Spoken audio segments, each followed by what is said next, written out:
सहस्रारशिखातितीव्रम् सुदर्शनम् भास्करकोटितुल्यम् सुरद्विषाम् प्राणविनाशि विष्णोः चक्रम् सदाहम् शरणम् प्रपद्ये विष्णोर्मुखोत्थानिलपूरितस्य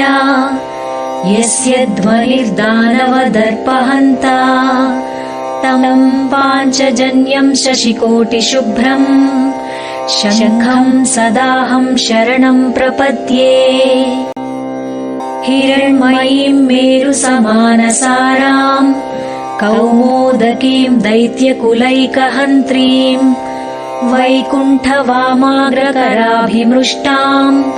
गदाम् सदाहम् शरणम् प्रपद्ये रक्षोऽसुराणाम् कठिनोग्रकण्ठ छेदक्षरच्छोणितदिग्धधारम् तम् नन्दकम् नाम हरेः प्रदीप्तम्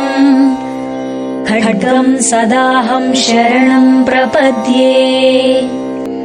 यज्ञानिनादश्रवणात् सुराणाम्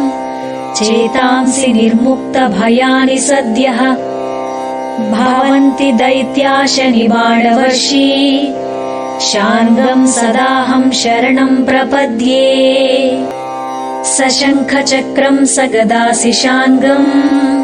पीताम्बरम् कौस्तुभवत्सचिह्नम्